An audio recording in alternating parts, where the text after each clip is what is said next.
ঠিক না? খাজা মঈনুদ্দিন চিশতি রাহমাতুল্লাহ আলাইহি বলেন, তোমার সেই অবদানটা আমার মারও কিছু অবদান আছে। কিতাব মার অবদান 1 নম্বরে হইল আমার বেগানা কোনো পুরুষে দেখে নাই। 2 নম্বরের অবদান আমি হারাম লুকমা গ্রহণ করি নাই। 3 নম্বরের অবদান তুমি যখন আমার পেটের মধ্যে ছিলাই তাহাজ্জুদের নামাজ আমি পড়েছি। তুমি যখন আমার পেটের মধ্যে ছিলাই রাতে বেলা তাহাজ্জুদ পড়ে আমি তেলাওয়াতে কোরআন করেছি। তুমি যখন আমার পেটের মধ্যে ছিলাই হারাম লুকমা খাইব দূরের কথা, তুমি যখন দুনিয়াতে ভূমিষ্ঠ হইলাই, ভূমিষ্ঠ হওয়ার পরে খাজা মঈনুদ্দিন চিশতির মা বলতেছেন, ভূমিষ্ঠ হওয়ার পরে তোমার ডান কানে আযান, বাম কানে ইকামত দেওয়া হয়েছে। ভূমিষ্ঠ হওয়ার পরে তোমাকে মৃদু উষ্ণ পানি দিয়ে দৌত করা হয়েছে। এবং জানিয়ে রাখো, তুমি যখন 2 বছর পর্যন্ত আমার স্তনের মধ্যে থেকে দুধ পান করো, আমি কোনোদিন বেওযুর দ্বারা ওযু ছাড়া আমি দুধ পান করাই নাই। তুমি যখন কান্নাকাটি করতে বুস্তান্তির খাওয়ানোর জন্য কাঁদতেছো না দুধ পানের জন্য কাঁদতেছো, সাথে সাথে দেখতাম আমার ওযু নাই। ওযু না থাকলে ওযু করতাম, ওযু করে তোমার মুখটা যখন আমার স্তনের মাঝে ঢুকাইতাম বিসমিল্লাহ না বলে আমি ঢুকাই নাই। এই সমস্ত অবদান আমার আছে, এই কারণে আল্লাহ তোমাকে আল্লাহর ওলি বানাইছে। ونشهد أن لا إله إلا الله ونشهد أن سيدنا وسندنا وحبيبنا وشفيعنا ونبينا ومولانا محمدا عبده ورسوله. أما بعد فأعوذ بالله من الشيطان الرجيم. بسم الله الرحمن الرحيم. يا نساء النبي لستن كأحد من النساء إن اتقيتن فلا تخضعن بالقول فيطمع الذي في قلبه مرض وقلن قولا معروفا وقرن في بيوتكن ولا تبرجن تبرج الجاهلية الأولى. وقال عليه الصلاة والسلام المرأة عورة إذا خرجت استشرف الشيطان. صلى الله على سيدنا ومولانا محمد وآله وأصحابه وسلم. صلى الله على سيدنا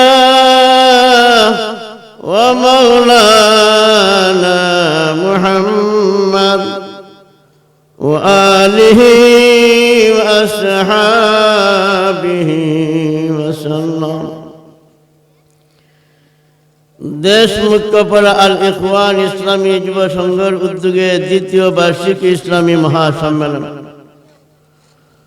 অধ্যকার সম্মেলনের শ্রদ্ধাভাজন উস্তাদুল আল মুকাররম সদর মুহতারাম উলামায়ে কেরাম মুরব্বিয়ানে আযম এলাকার যুবক ভাইরা ঘরে অবস্থানরত মা ও বোনেরা,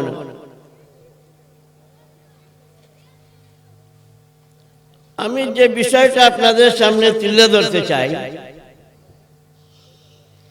সেই বিষয়টা হইল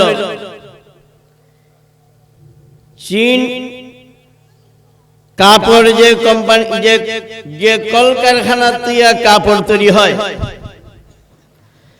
যে কলকারখানা থেকে চিনি তৈরি হয়, যে কলকারখানা থেকে সার তৈরি হয়, যে সমস্ত কলকারখানা থেকে আপনি আমাদের পণ্য দ্রব্য বিভিন্ন জিনিস তৈরি করা হয়, এই কলকারখানা যদি নষ্ট হইয়া যায় তো ভালো জিনিস আর পাওয়া যাবে? কি বলেন আপনি? দুনিয়ার মুসলমান যে কলকারাতে চিনি তৈয়ার হইতো, যে কলকারাতে কাপড় তৈয়ার হইতো, যে কলকারাতে আপনার গুড় তৈয়ার হইতো, যে কলকারাতে পণ্য দ্রব্য তৈয়ার হইতো, যে কলকারখানাতে আপনার সার তৈয়ার হইতো, এই কলকারখানা যদি নষ্ট হইয়া যায় তো দুনিয়ার মানুষ ভালো জিনিসের আশা পাওয়ার আশা করে না। তো মহান রব্বুল আলামিন কলকারখানা মানুষ সৃষ্টির কলখানা বানাইছেন মায়ের পেট, ঠিক না ঠিক?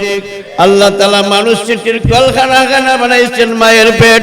আল্লাহ তাআলা মানুষ সৃষ্টির কলকারখানা বানাইছেন মায়ের পেট। এই মায়ের পেট যদি নষ্ট হইয়া যায় কিয়ামত পর্যন্ত আর সন্তান ভালো হবে না, ঠিক না ঠিক?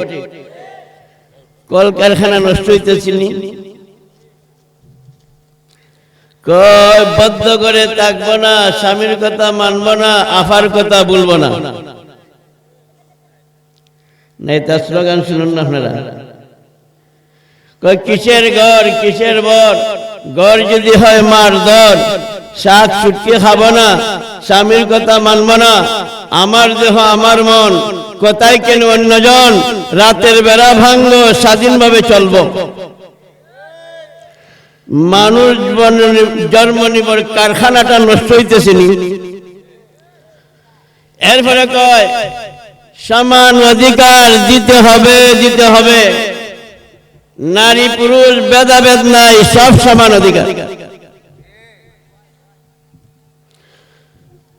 ও দুনিয়ার মুসলমান, আশরাফুল মখলুকাতের মতো দামি জিনিস আল্লাহ তাআলা দুনিয়াতে আর কোন জিনিস সৃষ্টি করেন নাই। ইজা আরাদাল্লাহু শাইআন ইয়াকুল লাহু কুন ফায়াকুন।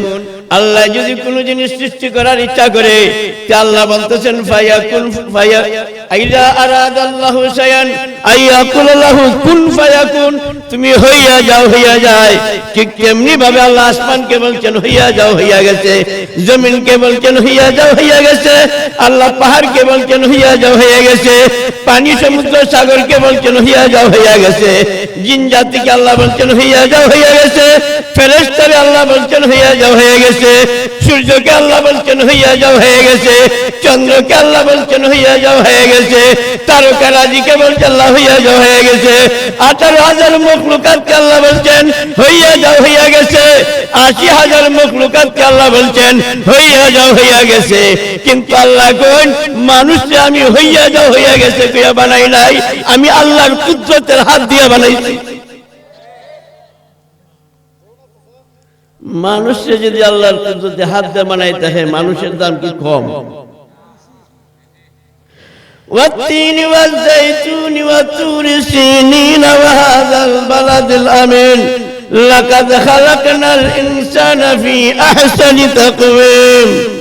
কারণ আমি মানব জাতিরে আল্লাহ নিজের কুদরতের হাত দিয়া উত্তম সাঁচে তৈরি করেছি, এর চাইতে কোনো মখলুককে আমি দামি বানাই নাই। একমাত্র আমি মানব জাতিরে সৃষ্টি করছি, আমার সবচেয়ে কুদরতে হাতে নির্মাণ করেছি, সবচেয়ে সুন্দর উত্তম সাঁচে আমি তৈরি করেছি। হযরত আল্লামা ইদ্রিস কান্দেলভী রাহমাতুল্লাহ আলাইহি বলেন, মা বোনেরা যদি বেপরদা হয়ে যায় 14টা ক্ষতি জমিনের মাঝে নাযিল হবে। মা বোনেরা যদি বেপরদা হয়ে যায় 14টা ক্ষতি জমিনের মধ্যে পয়দা হবে। 14টার মাঝে 1 নম্বরের ক্ষতি কি হবে? আদায়ুসলা ইয়াদখুলুল জান্নাহ, আদায়ুসলা ইয়াদখুলুল জান্নাহ। যে স্বামী তার স্ত্রীকে পর্দা করলো না, যে ভাই তার বোনের স্ত্রী পর্দা করলো না, যে বাবা তার মেয়ের তার পর্দা করলো না, যে চাচা তার ভাতিজিরে করলো না।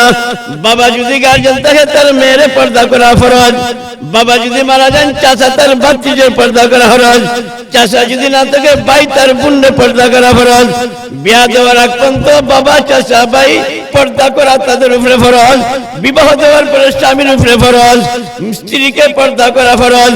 আদায়ুসলা ইয়াদখুলুল জান্নাহ, যদি এরা পর্দা করে না কিয়ামতের ময়দানে আল্লাহ বাবারে হয়তো চাচারে বা বাইরে স্বামীকে আল্লাহ তাআলা জাহান্নামের আগুনে জ্বালাইবেন।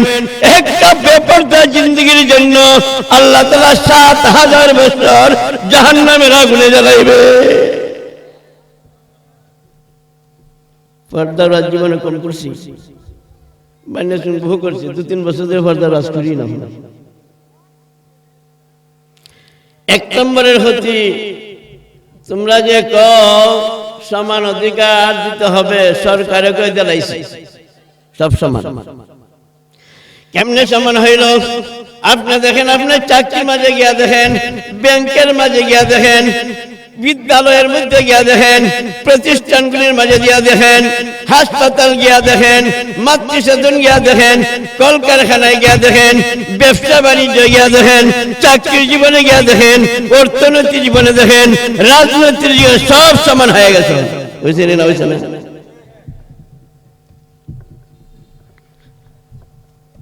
সমান অধিকার যতই তোমরা স্লোগান দাও, কোশ্চিন কালো সমান বানাইতে পারতেন, পারবা বানাইতে? ইন্নাল্লাহ লা ইস্তাহি আন ইয়াযরিবা মাসালাম মা বাউযাতান ওয়া মা ফাওকাহা। আল্লাহ কোন মানুষকে হেদায়েতের কথা বুঝাইবার জন্য মশা মাছি মাকড়ের আর যে আমি আল্লাহ হেদায়েতের কথা বয়ান করি, এই কারণে উলামা উম্মত দৃষ্টান্ত আল্লাহ যেমন দান করেন, আমরা দৃষ্টান্ত দিয়েছি মানুষকে বুঝাই। যদি কইছে কোন কিতাব হইছে দৃষ্টান্ত কিতাব ভালো লাগে। তোমরা যে সমান অধিকার বুঝাও কোন না বুঝাও কইতেছ। এক বকরিরে ডিবলা দেওয়া হয়েছে রাস্তার কিনারে। বকরি ডিগলা দিতে যাই মুগুল লাগে না, আদে যাতা আমার লই ডিগলা দেওয়া। আর বকরির চরিত্র হইল ফিনফিনি মেঘটা হারি যদি শুনে বে বে করতে জান যায়। আমরা যে সময় বানিয়াচুঙ্গের আদার বাড়িতে গয়নার ঘাট ছিল, তখন মানুষে বকরিরে যখন টাইনে লইয়ে যেত হবিগঞ্জ বিক্রয় করার জন্য, ছাগল লইয়ে যেত হবিগঞ্জ বিক্রয় করার জন্য, বকরির খাসলত লগিতা সামনে দিয়ে টান মারলে পিছিয়ে 8 দূরে বইতা।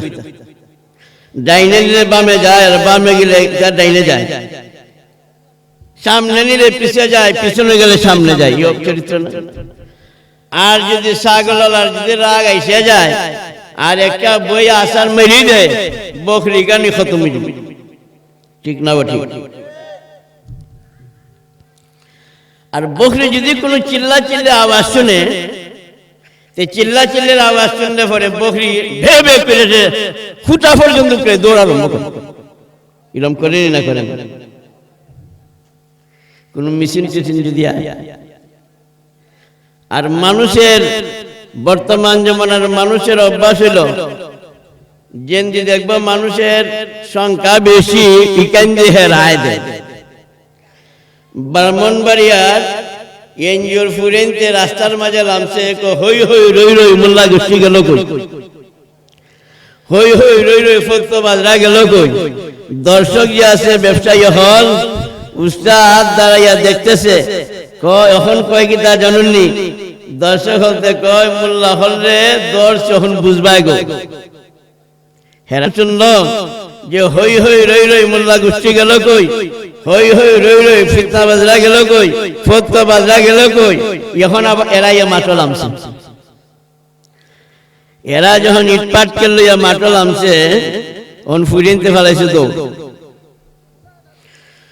এরা কইতেছে হই হই রই রই এনজিওর গোষ্ঠী গেল কই, কিদা কই হই হই রই রই এনজিওর ফিরেন গেল কই। ওখন ওই দর্শকরা কয় ওখন বুঝিও গো মোল্লা হল শুনছে। মানুষের তালি রহম নানি, যেদিকে সুদ বইব এইদিকে মানুষে কাইতে হয়ে যায়, হয়নি না? হয় না? তো বকরি একটা ডিগরা দিতেছে আর ফিরেনতে মিছিল যাইতেছে, সমান অধিকার দিতে হবে, দিতে হবে। সমান অধিকারের স্লোগান রাস্তাতে মেরা যাইতেছে, আর বকরি স্লোগান শুনিয়া মারছে একটা হেসকাটান। হেসকাটানের পরে ডিগলাটা পর্যন্ত উপরে ফেলাইছে, উপরে দৌড়ে গেছে, একটা বাঁশের জারের মাঝে গেছে, গিয়া দেখে বাঁশের জারের মাঝে একটা আত্মী স্বাধীন মতো তার গাছের অগ্রভাগটা নামাইয়া ফাতা হইতেছে। বকরিও গে জিবরা বাড়াইছে, আত্মী ফেফড়ি মারছে, কই আইছ, কই আইছ তুই? কই ফেফড়াইও না, আজ করতে গিয়ে সমান অধিকার।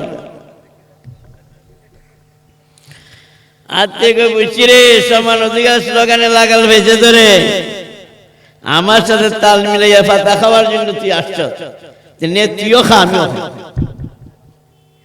বকরির খাওয়ান আর রাত্রির খাওয়ান বেশ কম আসেনি, কি দাবি না বড়া কলছি লড়ে না আর খালিলা কলছি আলি গঠার গঠাটা এরকম হয় না।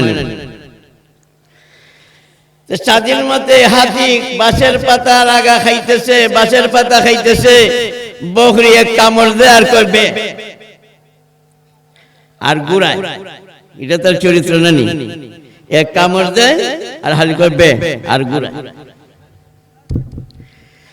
বেবে করে আর খাইতেছে আর ঘুরাইতেছে, ঘুরাইতে ঘুরাইতে তার বকরির যে রশিটা আছিল ডিগরা দেওয়া, এই রশিটা সম্পূর্ণ বাঁশের আগার সাথে বললিয়া বাঁশের সাথে একজাস্ট হয়ে গেছে। এখন রশি আর লড়তে পারে না, জায়গা তিয়ালি করবে বে আত্মিক তোর সমান দিয়ে সগলা দেখাইতাম এখন তোর হাতি করতে গেছে। আস্তে আস্তে আস্তে আস্তে তার ফুসটা যাচ্ছে, লম্বা ফুসটা বাঁশের আগা যেতে ফেসতে দিয়েছিল, এই ফুসটারে সে খুললে রয়েছে, যেমনি খুলছে তখন বকরি বাঁশের আগার মাঝে উঠছে, হালি করে বে বে বে আর আত্মিক সমান অধিকার স্লোগান দিতে নি দে দে দে। এই দৃষ্টান্তটা দেওয়ার উদ্দেশ্য কি? এই দৃষ্টান্তটা দেওয়ার উদ্দেশ্য দুনিয়ার মা বোনের দলেরা আজকে বেপরদার কারণে বাঁশের চুলির উপরে যেভাবে পক্ষীটা উঠছে, আল্লাহ জাহান্নামের চুলির উপরে চড়াইব, ঠিক না বাটে? আল্লাহ করছে বেশ কম করিয়া, তোমরা সমান করতে পারবা? সমান করতে পারবো? হযরত আল্লামা ইদ্রিস কান্দালী রাহমাতুল্লাহ আলাইহি বলেন, মা বোনেরা যদি বেপরদাওয়ালা হয়ে যায় 14টা ক্ষতি নাজিল হবে। এক নম্বর হলো দায়ুস লা ইয়াদখুলুল জান্নাহ, দায়ুসটা জাহান্নামে যাবে, বেহেশতে যেতে পারবে না। 2 নম্বরের ক্ষতি হলো এই সমস্ত মা বোনরা যদি বেপরদাওয়ালা হয়ে যায় তো মা বোনদের পেট থেকে নেককার আওলাদ আর সন্তান হবে না। মা বোন বেপরদা হইলে পেট থেকে আল্লাহ বালা সন্তানের আশা করা যাইব? হযরতে খাজা মঈনুদ্দিন চিশতি রাহমাতুল্লাহ আলাইহি যখন ভারতবর্ষের মধ্যে আগমন করলেন, পৃথ্বীরাজ কিন্তু উনাকে ভারতবর্ষতে বিতাড়িত করার জন্য বহু ষড়যন্ত্র করছে, কিন্তু খাজা মঈনুদ্দিন চিশতি রাহমাতুল্লাহ আলাইহিকে সরাইতে পারে নাই।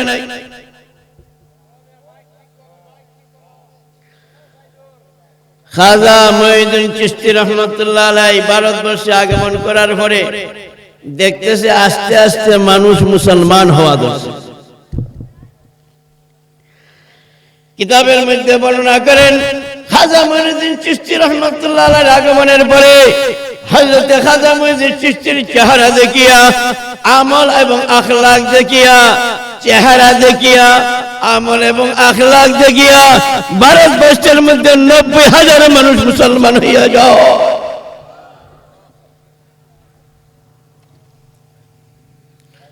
90,000 মানুষ মুসলমান হইয়া যাওয়ার পরে মা খাজা মঈনুদ্দিন চিশতি রাহমাতুল্লাহকে বলতেছেন, তোমার ইমান এবং তোমার আমল আখলাক এবং তোমার চেহারা দেখিয়া 90,000 মানুষ যে মুসলমান হয়ে গেছে, এটা শুধু তোমার একক কোনো কৃতিত্ব না, এটার পিছনে আমি মারও কিছু অবদান আছে, ঠিক না?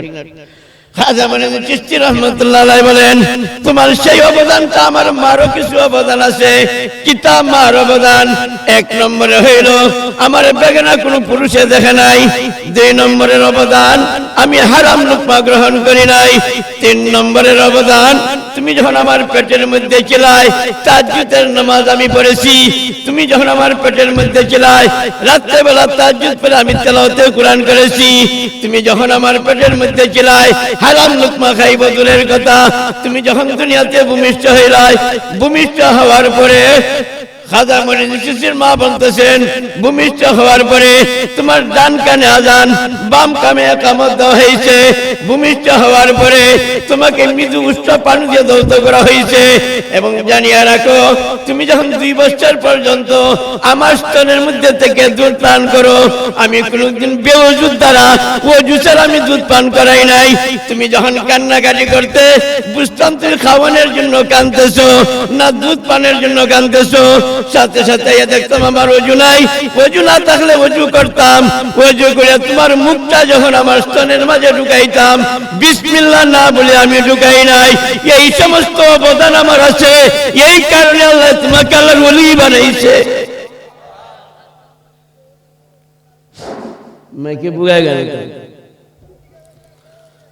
লা ইলাহা ইল্লাল্লাহ লা ইলাহা ইল্লাল্লাহ লা ইলাহা ইল্লাল্লাহ মুহাম্মাদুর রাসূলুল্লাহ। বয়ান করা কার বেটাগিরি না, বয়ানে যদি আল্লাহর পক্ষ থেকে দেওয়া না হয় আমরাও বয়ান করার ক্ষমতা নেই, ঠিক না? ঠিক। মহান রব্বুল আলামিনের কাছে এই দোয়াই করি আল্লাহ তাআলা যেন আপনি আমাদেরকে রূহানি জিসমানি বেমার থেকে আল্লাহ মুক্ত দান করেন, রূহানি জিসমানি বেমার থেকে আল্লাহ আমাদেরকে মুক্ত দান করেন এবং দিনের কিছু আলোচনা, যে সমস্ত আলোচনার দ্বারা আপনি আমাদের দুনিয়া এবং আখিরাতের ফায়দা হয়, মঙ্গল হয়, এমন কিছু আলোচনা ইখলাসের নিয়তে করার তৌফিক দান সবাই বলি আমরা আমিন। আব্দুল্লাহ নদভী রহমতুল্লাহ আলাইহির কাছে একজন মহিলা নিয়ে আইছে তার বাচ্চারে পড়াইতে। আব্দুল্লাহ নদভী রহমতুল্লাহ আলাইহির কাছে যখন মা এলো বাচ্চা পড়াইয়া দেওয়ার জন্য, বাচ্চাকে পড়ানোর মধ্যে ভর্তি করার জন্য, 5 থেকে 6 বছরের বাচ্চা, তারিখুল কুরআনের মাঝে ঘটনা নেই। উস্তাদের কাছে মায় তো বাচ্চা দিয়া গেল, বাচ্চারে দিয়া যাওয়ার পরে উস্তাদে বলতেছেন তুমি আউযু বিল্লাহ বিসমিল্লাহ শিখাইবেন, কলমা তৈয়ব কলমা শাহাদাত শিখাইবেন, কিন্তু উস্তাদ আউযু বিল্লাহ বিসমিল্লাহ বলার সাথে সাথে দেখা যায় এই ছেলে তেলাওয়াতে কুরআন আরম্ভ করেছে। 8টা ঘন্টা লাগুক আর 6 ঘন্টাই লাগুক, এর ভিতরে কুরআনের আওয়াজ থেকে আখির পর্যন্ত মুখস্থ শুনে ফেলাইছে। তিনি আশ্চর্য হয়ে গেলেন, কুরআনের আওয়াজ এখন পর্যন্ত বাচ্চা শুনাই দিয়েছে। আব্দুল্লাহ নদভী রহমাতুল্লাহ আব্দুল্লাহ তিলফুনার শেখের কাছে গেছেন, যাই কইতেছেন হুজুর মা এই মাত্র আমার কাছে দেয়া গেল কিছুক্ষণ আগে একটা বাচ্চা, এই বাচ্চারে আমি ভাবলাম যে আমি আউযু বিল্লাহ বিসমিল্লাহ ফিরা তাকে কলমায়ে তৈয়ব কলমায়ে শাহাদাত আমি তাকে শিখাইবো, কিন্তু বাচ্চা দেখা যায় আওয়াজ থেকে আখির কুরআনের সম্পূর্ণ কুরআন মুখস্থ শুনাই দিছে। আব্দুল্লাহ নদভী রহমাতুল্লাহ আলাইহি বলেন যাও তুমি তার মায়ের খবর লইয়া দেখো, মায়ের গুণ ছাড়া হাফিজে কুরআন ভূমিষ্ঠ হইতে পারে না, মায়ের গুণ ছাড়া কোনো বাচ্চা হাফিজে কুরআন দুনিয়াতে ভূমিষ্ঠ হইতে পারে না। আব্দুল্লাহ নদভী রহমাতুল্লাহ আলাইহি মায়ের কাছে গেলেন তার খবর নেওয়ার জন্য, গিয়া বলতেছেন অমুকের মা তোমার বাচ্চা যে হাফিজে কুরআন তুমি জানো নি? মায় বলতেছে হুজুর আমার তো খবর নাই, কিন্তু তোমার বাচ্চা তো হাফিজে কুরআন। মায় বলতেছে হুজুর আমার তো জানা নাই। তখন আব্দুল্লাহ নদভী রহমাতুল্লাহ আলাইহি মারে জিগাইলা আপনার কিছু আমলের কথা আমারে বয়ান করেন। মাই বলতেছে হুজুর যে সমস্ত আমার আমল আছে আমি এবং আমার আল্লাহ জানে, আমি এবং আমার আল্লাহ জানে, এটা দুনিয়ার মানুষকে আমি শুনাইতে রাজি না। আব্দুল্লাহ নদভী রহমাতুল্লাহ আলাইহি বলেন যেহেতু তোমার বাচ্চাটা হাফিজে কুরআন, এটার রহস্য জানবার লাগে আমি যখন আইছি, দয়া করে আপনি শুনাইতে হবে। বারবার পিড়াপিড়ির পরে মা কইতে বাধ্য হইছে। তিনি বর্ণনা করতেছেন আমার জীবনে কোনো বেগানা পুরুষ আমাকে দেখে নাই, হারাম লুকমা আমি গ্রহণ করি নাই, বেপরদা আমি চলাফেরা করি নাই, এবং আমি হারাম লুকমা দুধ করে কথা রাত্রেবেলা তাহাজ্জুদের নামাজ আদায় করছি, করে তেলাওয়াতে কোরআন করছি, এরপরে আমি বাচ্চারে ইসলামী তরিকায় লালন পালন করছি। কোনদিন তাকে মায়ের স্তনের মধ্যে দুধ পান করাইতে ওই জুসের আমি দুধ পান করাই নাই, এবং দুধ পান করানোর সময় বিসমিল্লাহ না বলিয়া আমার স্তনের মাঝে মুখটা ঢুকাইতে দেয় নাই। তখন উস্তাদ বলতেছেন আর বলতে হবে না, মায়ের আমলের কারণে আল্লাহ তোমার বাচ্চাকে হাফেজে কোরআন বানিয়ে পাঠাইছেন।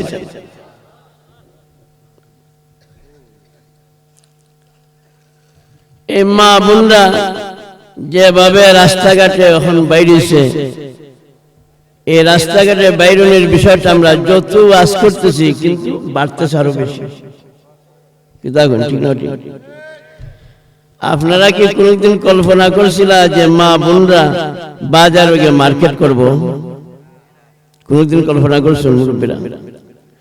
তো বাজারে গিয়ে যে মার্কেট করে মেয়েরা, আমরাও তো এখন দেখা যায় কোন গরো যদি বসা থাকি, কোন দোকানদার আছে মনে করে হুজুর যে এখানে আইলা, এখানে তুমি মা বোনরা মনে ঢুকতো না। আমি কই আমরা এখন মানেও নেন, মানে বেড চিনতে বেটেন্ডে চালাইয়া সেরা বাজার করে। আমরা কইতাম না আসলাম যে বেড চিনতে লাগি আমরা বাজার করতাম পারি না, আরো বেড চিনতে উল্টা বেটেন্ডে লাগি বাজার করতাম পারি। কইনি না, কয় না। দুনিয়ার মুসলমান এইভাবে যদি বেপরদার অবস্থা বাড়তে থাকে, তো জানিয়া গেলেন বেপরদার নারীর পেট থেকে আল্লাহ ভালো সন্তান আল্লাহ দিবেন। ভালো সন্তান পাওয়া যাবে। এক লিডার, সেই লিডারে হালি করে নারীবাদী আন্দোলনের লিডার। দেখবেন কোন পরিবারের মধ্যে দেখবেন স্ত্রী হইল দিনদার, স্বামী হইল বদ্দিনওয়ালা। কোন পরিবার দেখবেন স্বামী দিনদার, স্ত্রী হইল বদ্দিনওয়ালা। এরকম আসেনি না? আসে না? নারীবাদী আন্দোলনের যে লিডার, এই লিডারের বউটা আছিল দিনদার। বউয়ে জিগায় তুমি কে আন্দোলন কইবে? নারী পুরুষ সমান অধিকারের আন্দোলন লাগাইছে। আল্লাহ বেষ্টম করে বানাইছে, তুমি সমান করতে পারতেন? আমি কইরেই সারমু না, পারতেন। স্বামী কইরেছেন স্ত্রী কই তুমি করতে পারতেন না। স্বামী স্ত্রীর মাঝে প্রতিযোগিতার মতো। এখন স্ত্রী মনে মনে ভাবতেছে আমি কইলাম যে পারতাই না, স্বামী করলো পারবো। এটার জবাব উচিত শিক্ষা তো আমার দেওয়ার লাগবে। আল্লাহর কাছে দোয়া করে, আল্লাহ আমার স্বামীরে তুমি হেদায়েত দাও, আর উচিত শিক্ষা দেওয়ার ব্যবস্থাটা আমার করে। কিছুদিন যাইতে না যাইতে দেখা যায় ওই স্বামী গড়াইছে, স্ত্রী জিজ্ঞাসা করতেছে তুমি যে হালি নারীবাদী আন্দোলনের মাঝে মত্ত হইছো, তোমার চেহারা দি ভেঙে গেছে, শরীর ভেঙে গেছে, স্বাস্থ্য নষ্ট হয়ে গেছে, দেখাও না। ডাক্তারের কাছে গেছে, স্ত্রী দিয়া পাঠাইছে যাও তুমি ডাক্তার কাছে চেক আপ করে আসো, পরীক্ষা নিরীক্ষা করে দেখো শরীরের অবস্থাটা কি তা তোমার। ডাক্তারের কাছে গেছে পরে ডাক্তারে চেক আপ করে সেটা বলতেছে পরীক্ষা নিরীক্ষা করতে হবে, তোমার পেশাব পরীক্ষা করার লাগবে, পেশাব গেলিও।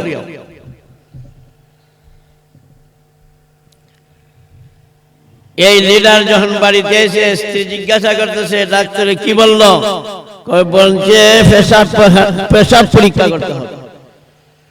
আরে ডাক্তারের কাছে গেলে তখন প্রস্রাব পরীক্ষা করে, পায়খানা পরীক্ষা করে, কত কিছু করে, করাইবা পরীক্ষা। তখন এই লিডারে করছে কি বাথরুমের মাঝে ঢুইয়া প্রস্রাব করিয়া এক বোতল পেশাব বোতল বইরিয়া পালঙ্গের তলে তুইয়া হের পথে গেছে। স্ত্রী মনে মনে করে সমান অধিকারে যে চ্যালেঞ্জ ধরছিলাম ইটার মনে জবাব দেবার সুযোগ আল্লাহ মনে আমার মিলাই দিয়েছে। স্ত্রী করছে কি তা প্রস্রাবটা রেখে ফালতাই দিয়েছে। বুঝুননি আপনারা? পাল্টাই দিয়েছে যে বুঝুননি, একবার খোলামেলা কোন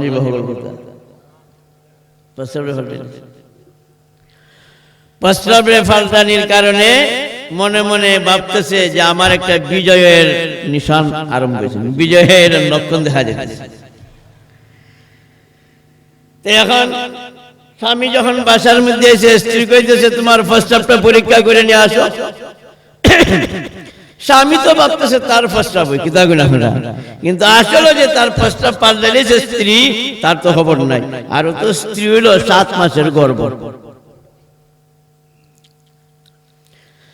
প্রস্তাব যখন পাল্টাইলেছে 7 মাসের গর্ভে, 80 পুরুষের প্রস্তাব এখন হচ্ছে স্ত্রীর, 80 লিটারের প্রস্তাব এটা হচ্ছে স্ত্রীর প্রস্তাব লইয়া যখন গেছে, যাওয়ার পরে ডাক্তারে কয় 6 ঘন্টা পরে রিপোর্ট আইয়া নিও। 6 ঘন্টা পরে স্ত্রী ওই তাগিদ দিয়ে ফাটাইতেছে, যাও রিপোর্টটা গেল যাও। রিপোর্ট নেওয়ার জন্য যখন আইছে ডাক্তারে তারে রিপোর্ট দিত না নিয়ে, আমার রিপোর্টটা দিল, আমার রিপোর্টটা দিল। ডাক্তার এখন রিপোর্ট দিত, হাজি তার ভাই চায় কইতে বেটা না বেটিবি, বেটা না বেটিবি, কিন্তু জিকায় না তুমি বেটা না বেটিবি। আরে বর্তমান বাংলার জমিনে বেটা বেটি চিনার পরিচয় নাই। পুরুষেরা মহিলার ড্রেস ধরতেছে, মহিলারা পুরুষের ড্রেস ধরতেছে। যাইয়া দেখেন বাংলাদেশের আপনার ব্যবসা বাণিজ্যের মধ্যে যাইয়া দেখেন, মাতৃমঙ্গলের মধ্যে যাইয়া দেখেন, হাসপাতালও যাইয়া দেখেন, বিভিন্ন ধরনের আপনার সেন্ট্রি গিয়া দেখতেছেন, গার্ড গিয়া দেখেন, হোটেলের মধ্যে গিয়া দেখেন, রেস্তোরাঁর মধ্যে গিয়া দেখেন মেয়েরা, এরপরে ক্লিনিকের মধ্যে যাইয়া দেখেন মেয়েরা, বিমানও যাইয়া গিয়া দেখেন মেয়েরা পুরুষের ড্রেস পরে সেটা সেবিকা হিসাবে আসেনি না। আমরা যখন গেলাম বিমানে উঠলাম তো দেখলাম খাওয়াইবার জন্য আইছে মেয়েরা, মহিলারা যারা ড্রেস পুরুষের মতো দেখতে, তো চেহারা দেখলে মহিলা চেনা যায়। তখন আমি চিটচিয়ে শুরু নখানো গেলাম, দেখা যায় হি কাউনো গিয়া আমার খাওয়া নিতে পারলে যাইতেছে। ওইখানে ডাক্তারও মনে মনে ভাবতেছে বেটা আর বেটি আমার জিগাই কি দরকার, কত মানুষ ছেলেরা মেয়ের নমুনা ধরতেছে, মেয়েরা ছেলের পোশাক পরতেছে, পরেনি না পরে না। তখন রিপোর্ট দেয় আর ডাক্তারে কয় তোমার রিপোর্ট হলো 7 মাসের গর্ভ, 3 মাস পরে বাচ্চা হইব, মরবায় না বাঁচবায় আমি কোথাও পারি না।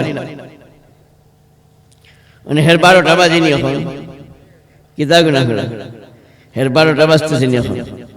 কয় 7 মাসের গর্ভ, 3 মাস পরে বাচ্চা হবে, মরবে না না মরবে এটা আমি বলতে পারি নাই। তখন এই রিপোর্টটা লইয়া যখন যায়, এখন হে যায় আর সে মনে মনে চিন্তা করে করে সব নাশ করছে, এখন তো আমার 12টা বাজে, চিন্তার ব্যাপার না। যখন সে লিডার গেল বাড়ি, যাও বলে স্ত্রী জিগায় কিতা রিপোর্ট দিছে, মাত্র না, আরে কিতা রিপোর্ট দিছে কও না, মাত্তাই না কই, আরে কিতা রিপোর্ট কইলে কোনো অসুবিধা হইতো, কয় আমার কইলে অসুবিধা হইব, কিতা অসুবিধা শোনাও। কয় 7 মাসের গর্ভ, 3 মাস পরে বাচ্চা হবে, মরবো না বাঁচবো তার সিকিউরিটি নাই, আমার চিন্তায় জান বাঁচে না, আর তুমি হালি জিগাও কিতা রিপোর্ট দিছে। স্ত্রী কয় না তোমারে মরতে দিব না, তোমাকে মরতে দিব না, তোমাকে মরতে দিব না, মরতে দিব না। তুমি বলছো সমান অধিকার, সমান অধিকার করে ছাড়তাই, তুমি বলছো সমান অধিকার করে ছাড়তাই। আমি দিছি 3 বাচ্চা, তুমি মাত্র দিবা সামনে 1 বাচ্চা, আমি দিছি 3 বাচ্চা, তুমি সামনে দিবা মাত্র 1 বাচ্চা, আরো দেওয়ান লাগবে 2 বাচ্চা। এই 3 বাচ্চা দিলে পরে মরণ, এর আগে মরণ নাই। তুমি বলছো সমান অধিকার করে ছাড়তাও, ঠিক না? ঠিক। আল্লাহর কুদরত হাত না নিচে, আল্লাহ বেষ্টন করেছে। তো আমার সময়ও কম, আমি আপনাদের 1 নম্বরের ক্ষতির কথা বয়ান করলাম। 2 নম্বরের ক্ষতি হলো মা বোনরা যদি বেপরদাওয়ালা হয়ে যায়, মা বোনরা যদি বেপরদাওয়ালা হয়ে যায় 14টা ক্ষতি জমিনের মধ্যে আসবে। 1 নম্বর আদায়ুসলা ইয়াদখুলুল জান্নাহ। 2 নম্বরের ক্ষতি হইল মা বোনের পেট থেকে বালা সন্তান আর হবে না, ঠিক না? ঠিক। সময় যখন কোন সামনে একটু আগুয়াই 14 ক্ষতি তো কোথায় আপনার 2-3টা কই। আমরা ওলি ফুরির ওয়াসুন বাল্লাই হল রবি উষ্ণা তো অলিপুরের মা কি পরিমাণ পর্দাশীল আছিল এটা তো সকলে জানা নেই।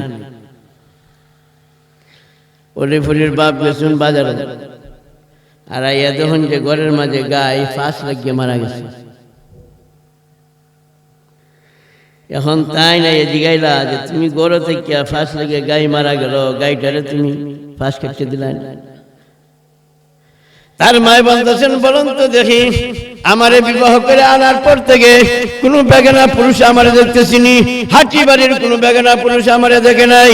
আমি যদি এখন ফাঁস কাটতে যাই, যারা জীবনে আমারে দেখতে ছিল না হাঁটি বাড়ির মানুষ আমারে দেখবে, এই কারণে ফাঁস কাটি নাই। 2 নম্বরে যদি আমি আওয়াজ করে বলি, ও অমুকের বাপ, ও অমুকের মা, অমুকের ভাই, তোমরা এই ফাঁসটা কেটে দাও, তাহলে আমার গলার আওয়াজ নষ্ট হয়ে যায়, গলার পর্দা নষ্ট হয়ে যায়।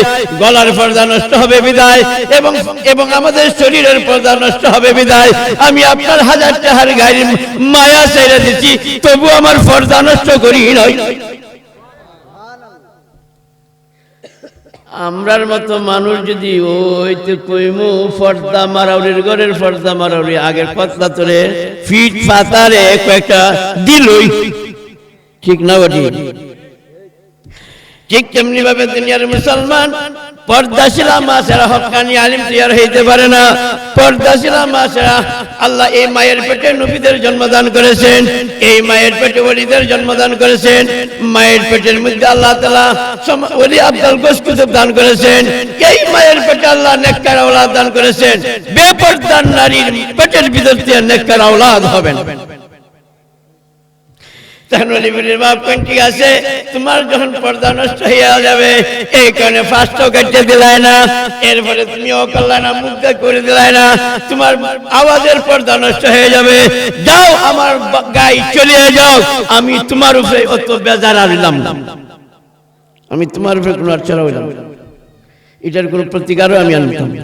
যাও এমন মা হইলে আলিম তৈরি কি বয়ান করে।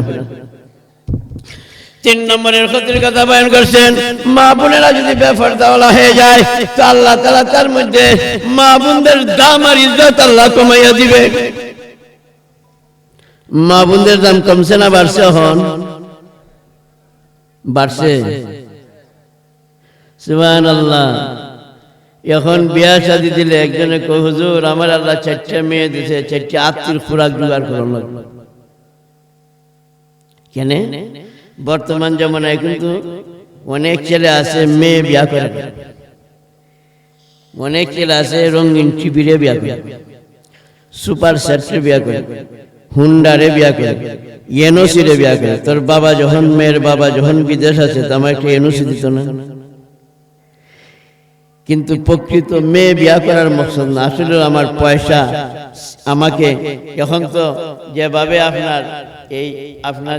আপনার যৌতুকের যে একটা প্রবণতা বাড়ছে, হুন্ডা না সিলেটে লাগা দিয়া দেখেন কার দেওয়ান লাগবো, কয়েকদিন পরে করবো লাইটের দেওয়ান লাগবো, আর কয়েকদিন পরে করবো যে না বিমান হইতে কি থাকো।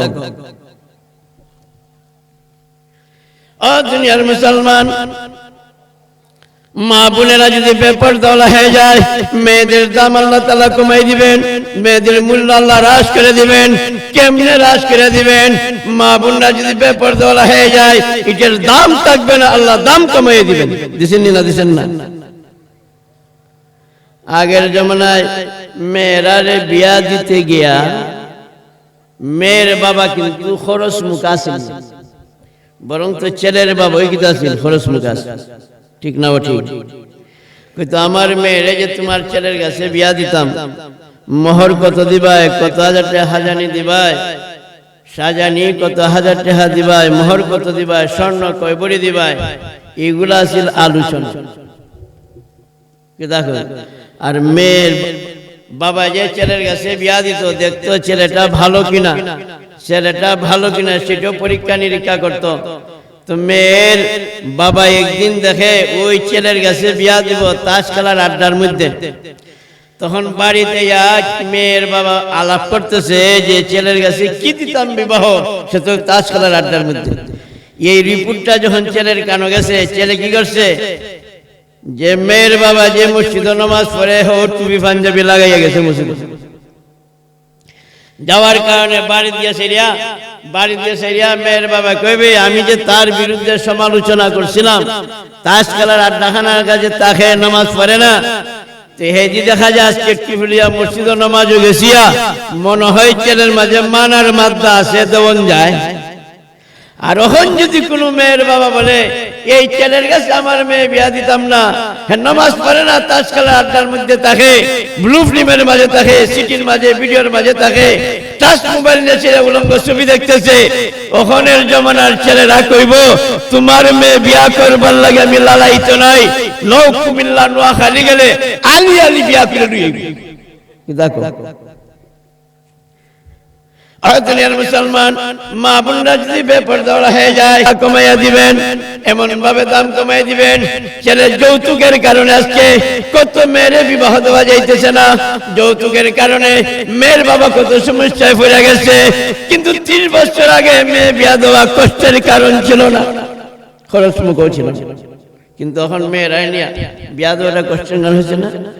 আগে তো দামি অলংকার নিয়ে যাইত, সুন্দর সুন্দর শাড়ি কিনে নিয়ে হাদিয়া দিত মেয়ে দেখবার লাগে, সোনার আংটি লইয়া যেত মেয়েরে হাদিয়া দিবার লাগে। এখন আর সোনার আংটি আর দামি দামি কাপড় মেয়েরারে উপহার দেওয়ার জন্য যেমন লাগে না, এখন রাস্তাঘাটে পাওয়া যায়। কি দেখুন ঠিক না? ঠিক রাস্তাঘাটে পাওয়া যায় না, রাস্তাঘাটে ঘুরাইতেছে পাওয়া যাইতেছে। কিন্তু জানিয়ে রাখেন ও দুনিয়ার মুসলমান, আজকে যৌতুকের কারণে মা বোনদেরকে বিয়া দেওয়া সবচেয়ে বড় সংকট হইয়া দাঁড়াইছে। যৌতুকের কারণে বিয়া দিতে পারতেছে না। কিন্তু জানিয়ে রাখো, যৌতুকের বিরুদ্ধে ওয়াজ করলে জুয়ান ভাইরা এই কথা বর্ণনা করে, কয় তোমরা যৌতুক চাও আর না চাও তোমরার কাম আটাই লইছো, আর আমরা সময় হারাম হয়ে গেছি। এখন আমি বর্ণনা করতে চাই, এই জওয়ান ভাইরা যখন বিয়া করব, বিয়া করলে পরে আল্লাহ তাআলা 3-4টা মেয়ে দিব, আর যৌতুক চাইলে পরে তখন ওই সময় মুখ যখন যৌতুক চাইব তো মুখ বরাবর জবাব যদি সে দেয় যে না যৌতুক চাইলে আমার মেয়ে বিয়া দিতাম না, তো মুখ বরাবর ওই ছেলেরা ওই জবাব দিব তুমি যৌতুক চাইলে বিয়া করছো, আমরা কেন চাইতাম না। এরকম তো না পরিষ্কার। যৌতুক ছেলে মেয়ের বাবা যে কি কষ্ট পায়, যার মেয়ে হয়েছে হেন না জানে। অনেকের বিয়া শাদীর মধ্যে এমন ধরনের কুসংস্কার বাড়িয়া গেছে, বিয়া শাদীর মধ্যে আমরা যাইবার পরিবেশ নাই। বরঞ্চ দেখে আপনাদেরকে জিজ্ঞাসা করতে চাই, 30 বছর আগে আপনারা কি দেখছেন জওয়ান মেয়েরা বৈরাতি যাইতে? আপনারা দেখছেন?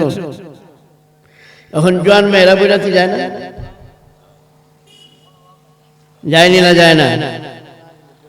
ও দুনিয়ার মুসলমান, যেভাবে বরযাত্রী যাইতেছে, এই মা বাপে কেমনে তার মেয়েকে ছেড়ে দিল, বাঘের সামনে ছাগল কেমনে ছেড়ে দিল। মা বাবার তো চিন্তা করার দরকার আছে, আমার তরুণ মেয়েটা, আমার এই তরুণী মেয়েটা, এই মেয়েটা সাবালক মেয়েটা আমি যে জওয়ান ছেলের সামনে ছেড়ে দিলাম, জওয়ান ছেলে যখন দেখবে হয়তো কেউ মা, কেউ তো কেউ বোন, হয়তো কেউ মেয়ে, কিন্তু জওয়ান ছেলে দেখে যখন তার দিকে তাকাইবে, এই তাকানোটা যে কি ধরনের হবে, আল্লাহ হাতের জিনা হইতেছে, মুখের জিনা হইতেছে, পায়ের জিনা হইতেছে, অন্তরের জিনা হইতেছে, বিবাহ বাড়ি এখন জিনার বাজার গরম হইতেছে। ঠিক না? ঠিক। বিয়া শাদী জিনার বাজার গরম হইতেছে না। মা বোনেরা আজকে দেখা যায়, আজকের মা বোনের জমানা, আপনার বিয়া বাড়িতে আমরা যেইতামই পারি না, আলোকসজ্জা আরম্ভ হয়েছে। কি দেখো, ইন্নাল মুবাজ্জিরিনা কানু ইখওয়ানাশ শায়াতিন, আল্লাহ তাআলা নিজে কোরআনে বয়ান করেন এই সমস্ত আলোকসজ্জা যারা করতেছে এরা ইন্নাল মুবাজ্জিরিনা কানু ইখওয়ানাশ শায়াতিন, এরা হলো শয়তানের আপন ভাই। আপনারা বাইক বিরুদ্ধে আপন আবার লাগে লাগে লাগে, আপন শব্দের বহুবচন ইখওয়ান যদি হয় সেটা হলো আপন ভাই, আর আপন শব্দের বহুবচন ইখওয়াতুন যদি হয় এটা হলো সামাজিক ভাই। কথাটা বুঝতে পারছি? এরপরে নম্বর দেখো, আজকে বিয়া শাদীর মধ্যে মানুষের দেখা যায় মোহর কয় 5 লাখ টাকা, এরপরে আরো 5 টাকা, নইলে 1 টাকা 2 টাকা, এরকম বহুত রসুম আসেনি। ও দুনিয়ার মুসলমান, মোহর ছাড়া তো বিয়া হয় না, কিন্তু মোহর ছাড়া বিয়া হয় না। মোহরটা এমন কোন অবস্থায় পৌঁছে গেছে, আয় আল্লাহ, মোহর লেখাই না 5,000, এটা কোনো দেওয়ান লাগে না। ইরম আছে না? না নাই না, এটা তো লেখা হয়ে আছে, আমি আবার দেওয়ান লাগবো না। তো মারিফুন নিকাহ এবং ফতোয়া নওয়াজিলের কিতাবের মধ্যে লিখেছেন, মারিফুন নিকাহ রাসালার মধ্যে বর্ণনা করেছেন, কোন ছেলে যদি কথা মনে করে মোহর দেওয়ান লাগে না, মোহর লেখায় তুই আছে, যদি এই উদ্দেশ্য নিয়ে আসে বিয়া করলো, মোহর দিল না, মোহর চাইলো, তারপরে মোহর দিল না, কাল কিয়ামতের ময়দানে ওই ছেলেরে আল্লাহ তাআলা জিনাতুলের কাতারে দাঁড় করাইবে। কয় হুজুর, আমরা যে ফ্যান্ট বানাই, ফ্যান্টের রাস্তার একটু ফ্যান্ট বানাই, কয় না নি, আমরা তো মাফ হইলই নাই। আরে মাফ শব্দটা ফাইন তিবনা লাকুম আন শাইইন মিনহু নাফসান ফাকুলুহু হানিআম মারিআ, আল্লাহ কোন স্বেচ্ছায় যদি মাফ দিয়ে দেয় এটা মাফ হবে, আর কোন প্রেসার ফেলাইয়া চাপ সৃষ্টি করে যদি মাফ লও এটা মাফ হইতে হবে। আমরা দেশের কাছে ভাষায় কয় বেশে ভাত ফেলাই যদি মাফ লও তাহলে মাফ হইতে হবে। মাফের একটা তরিকা আছে, আমি প্রায় একটা মিসাল দেই, যে আমরা বানিয়েছি, এক বেচারা দুটো গরু লইয়া গেছে আপনার আজমিরি, তো দুইটা গরু লইয়া যখন আজমিরি গেছে, আজমিরি দুইটা গরু, একটা গরুর দাম পাইছে বালা, আর একটার দাম পাইছে কম, ফেরত দিয়েছে। যাই সময় কানি জিংড়ি কিন্তু ডাকাত বুয়া দেখতেছে গরু দুইটা লইয়া যায়,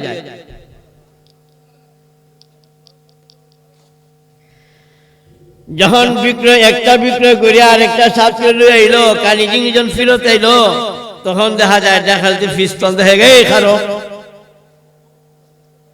খারো গিয়ে দেখায়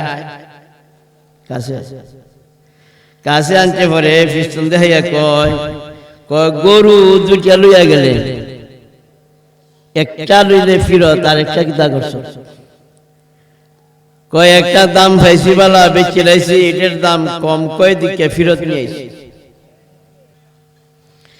ডাকাতে দিল এই বেকুফের বেকুফ, কমলে আমরা না কমাইতে হবে, তুই কেন লেগেছিল না রে, দেখছো নি কারবারটা, কমলে আমরা না কমাইতে, তুই কেন লেগেছিল? কিতার টেকা লইয়া ইসত দিলা, তখন টেকা ফিরত লয়, টেকা যা আছে সব কাইরে রেখে গেছে, কাইরে রেখে গেছে। এখন যাই রক্ত আইতেছে, নজর লেগে গেছে, ঠিক না? ঠিক। তাই না? আমার আরেকদিন গেছিলাম, আমার একটা কামরাঙ্গা মরিচের গাছ আছে, এই কামরাঙ্গা মরিচের গাছ একদিন বেটায় দীক্ষা করছেন, যে সুন্দর মরিচ গাছ, কোন 15 মিনিটও গেছে না, আধ ঘন্টাও গেছে না, মরিচ গাছ ফুটাওয়া ধরেছে, নজর লাগছেন। আর দুনিয়ার মুসলমান, আজকাল আলু ক্ষেত মানুষে করে, লাউ ক্ষেত মানুষে করে, এরপরে আপনার কিতা করে, মূলা ক্ষেত মানুষে করে, রবি শস্য ক্ষেত করে। রবি শস্য ক্ষেত করলে পরে বদনজর থেকে বাঁচবার লাগি মানুষে ফাঁকটার মাঝে চুনকালি দেয়, দেয়নি না? দেয়, ফাঁকটার মাঝে চুনকালি দেয়। আর কেউ কিতা করে, ওই বৈশের হিং না কিতা গরুর শিং মাথা খুলতুলে তৈরি না তৈরি। আমি একদিন মাদ্রাসা যাইতেছি, আর একজন বৃদ্ধা মহিলা দেখলাম তার আলু ক্ষেতের মাঝে, গুলা আলুর ক্ষেত, উনি কি করতেছেন, রুবেন্দে তো রানু হয়, রোপণ করা হয় না, এখন দেখা যায় তিনি কাতের মাঝে চুনকালি দিতেছেন। আমি জিজ্ঞাসা, আপনি চুনকালি কাল লাগে দিলা গো চাষি? করে বোমে সাহ, তুমি পুরো বেটা বুঝতাই না, মানুষের চোখ বালা না, বদনজর দিয়া বাঁচবার লাগে পাতের মাঝে চুনকালি দিতেছে, দেয়নি না? দেন। ও দুনিয়ার মুসলমান, তোমার লাউ ক্ষেতের দাম আছে, তোমার উড়ি ক্ষেতের দাম আছে, মূলা ক্ষেতের দাম আছে, রবি শস্যের দাম আছে। তুমি যে সমস্ত রবি শস্যগুলি জমিনের মধ্যে করো, তোমার নজর থেকে বাঁচবার লাগি, নজর থেকে বাঁচবার লাগি তুমি পাতের মাঝে চুনকালি দাও, নজর থেকে বাঁচবার লাগি বৈশের সিং অথবা গরুর সিং তুমি পুতিয়া রাখো, একটা খুঁটির মাঝে পুতিয়া রাখো, তোমার নজর থেকে বাঁচবার লাগি। আমি জিজ্ঞাসা করতে চাই, গরুরে তুমি কি করো না? বাহিরে ছাড়ো না, গাভীটা 3 কেজি দুধ দেয়, নজর লাগাই ফেলবে। তোমার গরুর দাম আছে, ছাগলের দাম আছে, লাউ ক্ষেতের দাম আছে, উড়ি ক্ষেতের দাম আছে, মূলা ক্ষেতের দাম আছে, রবি শস্যের দাম আছে, মা বোনের ইজ্জতের দাম নাই। ঠিক না বটে? মা বোনের কি ইজ্জতের দাম আছে? আজকে আমার এই সমস্ত জিনিসের দাম আছে, কিন্তু মা বোনের ইজ্জতের কোনো দাম নাই। এই সমস্ত অবস্থা যদি চলতে থাকে, এই সমস্ত অবস্থা যদি চলতে থাকে, আজকে দুনিয়ার মুসলমান হুজুর হুজুর ফুলাটায় কথা শুনেন, ফুইরেন্টে কথা শুনেন, কেন শুনে না? আজকে পেট ভালো না, সন্তান ভালো না। ঠিক না ওটা? আজকে ছেলে মেয়েরা এমন অবস্থা হইতেছে, আল্লাহ এই ফেসবুকের মাঝে ঢুকিয়া, আপনার ইউটিউবের মাঝে ঢুকিয়া কত উলঙ্গ ছবি দেখতেছে, মোবাইল ব্যবহার করতেছে, মোবাইল থেকে কত উলঙ্গ ছবি দেখতেছে। দুনিয়ার যত খারাপি জিনিস আছে সব টাচ মোবাইল আছে। আগের জমানার সিনেমার হলে যাইতো, অনকল সিনেমা ঘরে ঘরে পকেটের মাঝে সিনেমা, হে দেখা যায় সারাদিন এইটা ইউটিউব দেখতেছে, এরপরে গান বান্দা শুনতেছে, উলঙ্গ ছবিগুলি দেখতেছে। দেখতে দেখতে এমন চরিত্র হইতেছে ছেলে মেয়েদের, তার ভিতরে ইমানের আলু দূর হইয়া যাইতেছে, আর ইহুদি খ্রিস্টানের তরিকা ভিতরে ঢুকতেছে। ঠিক না বটি? টাচ মোবাইল ফেসবুকে ঢুকলে পরে দুনিয়ার উলঙ্গ ছবি দেখা যায়, দেখা যায়নি না? দেখা যায়। এইভাবে যদি চলতে থাকে সমাজ, একদিক দিয়ে বেপরদা, আর দিল টাচ মোবাইল। এই দুইটার কারণে জানিয়ে রাখেন, মুসলমানের ঘরে মুসলমানের সন্তান আর হবে না। এখন মুসলমানের ঘরে ইহুদের খ্রিস্টানের কালচারওয়ালা বাচ্চা পয়দা হবে। বুঝুন না আমার কথা? না খারাপ লাগতেছে আপনারা? কেমনে? একদিকে ব্যাপার, আর একদিকে টাচ মোবাইলের উলঙ্গ ছবি। এইগুলা যদি চলতে থাকে, সন্তান আর ভালো হবে? কাওয়ায় বাসা বাঁধা, কাওয়ায় বাসা বেঁধে আপনার 2টা ডিম ফেলে দিয়ে যায় না। 2টা ডিম ফেলে যখন তুই জায়গা বাসার থেকে, তখন ওই বাসার মাঝে কুলি আসে। কুলি আসলে পরে কুলিয়াইয়া চিন্তা করে, আমি নিজে বাসা যখন বানাইতে পারি না, আমি কাওয়ার একটা রেডিমেড বাসা হইলাম, তখন কাওয়ার ডিম গুলারে খায় নয়, আশ্রয় ফেলে দেয়। ফেলে দিয়া ওই জায়গার মধ্যে কুলি 2টা ডিম ফেলে দিয়ে যায়। এটা মুরব্বীরা পেতে হবে। তো কুলি যখন ডিম ফেলে দিয়ে জায়গা, কুলি ডিম ফেলে দিয়ে গেলে পরে বাসা যখন কাওয়া আয়, তো কাওয়া আইয়া সেরিয়া তার বাসায় যে কুলি ডিম পেরে গেল, তার খবর নেই। আমি নামাজে পড়তেছি প্রথম সবের মধ্যে, আমার দাড়ি টুপি পাঞ্জাবি সব ঠিক আছে, আমার ছেলে বাংলা ঘরে বসে বসে টিভি দেখতেছে, সিটি দেখতেছে, ভিডিও দেখতেছে, বিসিআর দেখতেছে, ব্লু ফিল্ম দেখতেছে, আর উলঙ্গ ছবিগুলি দেখতে দেখতে ঘুমাইতেছে। খবর আছে আমরা? উলঙ্গ ছবি দেখতেছে না? তখন কুলি ডিম ফেলে যাও, কাওয়াইয়া কয়, হে তো মনে করে এটা তার কাওয়ার ওই ডিম, কাওয়ার ডিম না কুলির ডিম। কিতা গুলা কুলির ডিম না? কাওয়ায় এটা কুলির ডিম চিনতে পারে না কেন? কাওয়ার ডিম আর কুলির ডিম সেম সেম সেম সেম 19-20, এই কারণে চিনতে পারে না। কাওয়ায় তো কুলির ডিমের মাঝে তাপ দেয়, তার নিজের ডিম মনে করে। 18 দিন 19 দিন 21 দিন তাপ দেওয়ার পরে যখন কাওয়ায় বাচ্চা ফুটায়, কাকের একটা আওয়াজ আছে না, আর একটা কুলির আওয়াজ আছে না? ওন কুলির মতো হালে কুক কুক কুক কুক কুক কুলির আওয়াজ। কাওয়া করে, আমি বাচ্চা তো না, আমার বাচ্চা কুলির আওয়াজ দেখতে। দেখবেন মা বাবার যদি সন্তান ল্যাংড়া লুলা আতুর হয়, তো মা বাবা চিন্তা করে ফালাই কই ফালাই, আমারও খাওয়ানি লাগবো। কাওয়ায় কয় কুক করুক আর বুক করুক, আমি তুলছি, এখন আমারও খাওয়ানি লাগবে। তখন খাওয়াইতে খাওয়াইতে যখন বড় হইল, মাসিক বা 15 দিন গেল, যাওয়ার পরে বাচ্চা যখন রাস পা উঠলো, তো রাস পা ঢুকার পরে দেখে ঘাই সর্বনাশ, আমার বাসায় কুলির বাচ্চা এলো কেন? ঠিক তেমনি ভাবে কবর বাসায় যেভাবে কুলির বাচ্চা তৈরি হইতেছে, ঠিক তেমনি ভাবে আজকে মুসলমানের ঘরে ঘরে এই সমস্ত গান বাজনার কারণে, টাচ মোবাইলের উলঙ্গ সুবিধার কারণে, বেপরদার কারণে এমন অবস্থা হইতেছে মুসলমানের ঘরের মাঝে মুসলমানের বাচ্চা না হইয়া ইহুদ আর খ্রিস্টানের কালচারওয়ালা বাচ্চা তৈরি হইতেছে। ঠিক না বাটে? আপনার তো আজকে আওয়াজই বেরোবে। আপনারা কাল আমি কিন্তু ইহুদ আর খ্রিস্টান বানাইছি না, কিন্তু সবটা কইছি ইহুদ আর খ্রিস্টানের কালচারওয়ালা বাচ্চা। কি তা কালচারওয়ালা যে বাচ্চা তৈরি হইতেছে তার বাস্তব প্রমাণও আমি দেখাইতে পারি। কিতাব বাস্তব প্রমাণ। আগের জমানে আমরা আমাদের যে সমস্ত মুরব্বী আকাবির উলামা ইম্মত ছিলেন তারা দুনিয়াতে নাই। কেউর বাড়ি যদি গেছেন দাওয়াত খাইবার লাগি, কেউর বাড়ি যদি গেছেন দাওয়াত খাইবার লাগি, আপনার ফটো যদি দেখছেন সিরে ফালাই দিয়েছেন। ফালাইছিলেন না ফালাইছিলেন? আমিও লম্বা শেষ কিলাই। আমরা আর একজন আমার একটা প্রশ্ন করছে। প্রশ্নটা হলো এই কথাই যে হুজুর আমরা জানতাম চাই রাসূল সাল্লাল্লাহু আলাইহি সাল্লাম যে হায়াতুন নবী, তাই কিভাবে হায়াতুন নবী? আল্লাহ আন-নবী হাইয়ুন ফি কবরিহি। আহলে সুন্নাহ জামাতের আকীদা হইল নবী কবরের মাঝে জিন্দা আছে।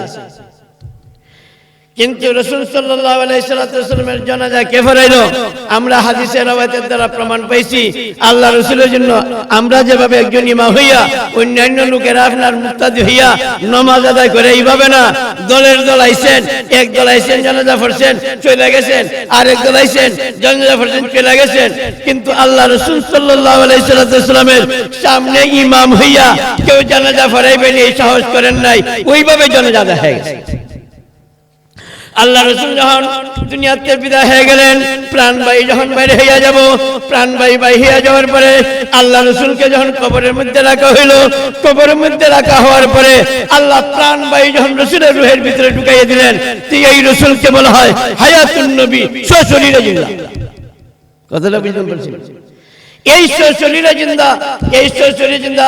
আহমদ কবির রেফাই রাহমাতুল্লাহ আলাইহি বলেন, আমি যখন আল্লাহ রাসূলের কবর জিয়ারত করার জন্য গেলাম, আমি যখন আল্লাহ রাসূলের কবর জিয়ারত করার জন্য গেলাম, আমি রাসূলের বংশের লোক। আহমদ কবির রেফাই রাহমাতুল্লাহ আলাইহি বলেন, আমি গিয়ে বললাম আসসালামু আলাইকুম ইয়া জাদ্দি, হে নানাজি আমার সালাম গ্রহণ করেন। আমি ওয়া আলাইকুম আসসালাম ইয়া ওয়ালাদি। আল্লাহ রাসূল জবাব দিতেছেন, হে আমার সন্তান, সালামের জবাব তুমি গ্রহণ করো। হাদিসের রওয়ায়াতের মধ্যে আল্লাহ রাসূল বলেন, যারা আমার কাছে আয়া আমার সামনে দুরূদ এবং সালাম করে নিজের কানে আমি শুনি, নিজের জবানে জবাব দেই, যারা দূর থেকে পড়ে ফেরেশতা সাইয়াহিন ফেরেশতা আমার কাছে পৌঁছায়, পৌঁছানোর পরে আমি তার সালামের জবাব দিই। হযরত আহমদ কবির রেফাই রাহমাতুল্লাহ আলাইহি যখন গেলেন কবর জিয়ারত করতেন, আল্লাহ রাসূলের কবর সেই সময় সীসার তলার প্রাচীর ছিল না। আল্লামা ফখরুদ্দিন রাজি রাহমাতুল্লাহ আলাইহি বলেন যে হযরত রাসূল সাল্লাল্লাহু আলাইহি সাল্লামের কবরের পাশে আবু বকর সিদ্দিক রাদিয়াল্লাহু আনহুর কবর, কবরের পাশে হযরত উমর রাদিয়াল্লাহু তাআলা আনহুর কবর। হযরত আবু বকর সিদ্দিক রাদিয়াল্লাহু তাআলা আনহু লাশ নিয়ে যখন যাওয়া হইল রাসূলের কবরের কাছে, তখন হযরত আবু বকর সিদ্দিক বলছিলেন, আমার রাসূলের কাছে দাফন করার আগে তোমরা যদি কোনো অনুমতি পাও রোজা আসর থেকে, তাহলে তোমরা আমারে দাফন কাফন করবা এই সেই জায়গায়, আর কোনো অনুমতি না পাইলে পরে আমার জান্নাতুল বকির মাঝে দাফন করবে। আল্লামা ফখরুদ্দিন রাজি তাফসীরের কিতাবের মধ্যে লেখেন, হযরত আবু বকর সিদ্দিক রাদিয়াল্লাহু আনহু খিলগড়ার মাঝে লাশ নিয়ে যখন গেলেন, প্রথম নম্বর সিগন্যাল হয়ে গেছে, অনুমতির প্রথম সিগন্যাল। সাথে সাথে যে গেট ছিল আপনার পারদ বা লোহা বা ইস্পাতের যে আপনার বেষ্টনী ছিল বেড়া কবরের, এখানে মাঝে তালা দেওয়া আছে, গেটের তালা, সাথে সাথে তালাটা খুলে গেছে। এক নম্বর সিগন্যাল পাওয়া গেছে না অনুমতি? এক নম্বর সিগন্যাল অনুমতি পাওয়া গেছে না? দুই নম্বরের সিগন্যাল হইল তালা যখন খসিয়া পড়ে গেছে, গেটটা সাথে সাথে প্রসারিত হয়ে গেছে না? তিন নম্বরের অনুমতি হইল আদখিলুল হাবিবা ইলাল হাবিব, আদখিলুল হাবিবা ইলাল হাবিব, আদখিলুল হাবিবা ইলাল হাবিব। আল্লাহ রাসূলের রওজা থেকে বলতেছেন, এই কাফন এই হযরত আবু বকর বহনকারী লোকেরা আমার দুস্তরে, আমি দুস্তের কাছে পৌঁছে গেছে। আমার দৃষ্টিকে আমার কাছে পৌঁছে যাবে। আল্লাহ রাসূল শরীরের কানে আওয়াজও শুনছেন হায়াতুন নবী হওয়ার কারণে। এরপরে আহমদ কবির আহমদ রহমাতুল্লাহ আলাইহি বলেন, আমি যখন আল্লাহ রাসূলের কাছে গিয়ে সালাম দিলাম, আসসালামু আলাইকুম ইয়া জাদ্দি, আল্লাহ রাসূলের জবাব ওয়ালাইকুম আসসালাম ইয়া ওয়ালাদি, কানের আওয়াজ শুনছেন। হযরত আহমদ কবির ভাই বলেন, হুজুর ইয়া রাসূলুল্লাহ, অনেক বছর পরে আমার জন্ম, আপনাকে আমি পাই নাই, যদি আপনার বংশে আমি জন্মগ্রহণ করেছি, আপনারা দেখার মতো ভাগ্য আমার হয় নাই, দয়া করে যদি হাত মুবারকটা বার করে দেন, আমি মুসাফা করে নিতে পারি। তা নবী রাহমাতুল্লাহ কিতাবের মাঝে তাসদীক করে ঘটনা উল্লেখ করেছেন। সাথে সাথে সুরঙ্গ রাস্তা হয়ে গেছে, আল্লাহ রাসূল হাত মুবারক বের করে দিয়েছেন। আহমদ কবির ভাই রহমাতুল্লাহ আলাইহি হাত মুবারকের মধ্যে মুসাফা খাইয়া চুমু খাইতেছেন, আর ওই সময় দর্শকটা দেখছেন আল্লাহ রাসূলের নূরের তাজাল্লির হাতের ঝলকের কারণে সূর্যের আলোর মাঝে একটা রেখা পাতা আরম্ভ হয়ে গেছে।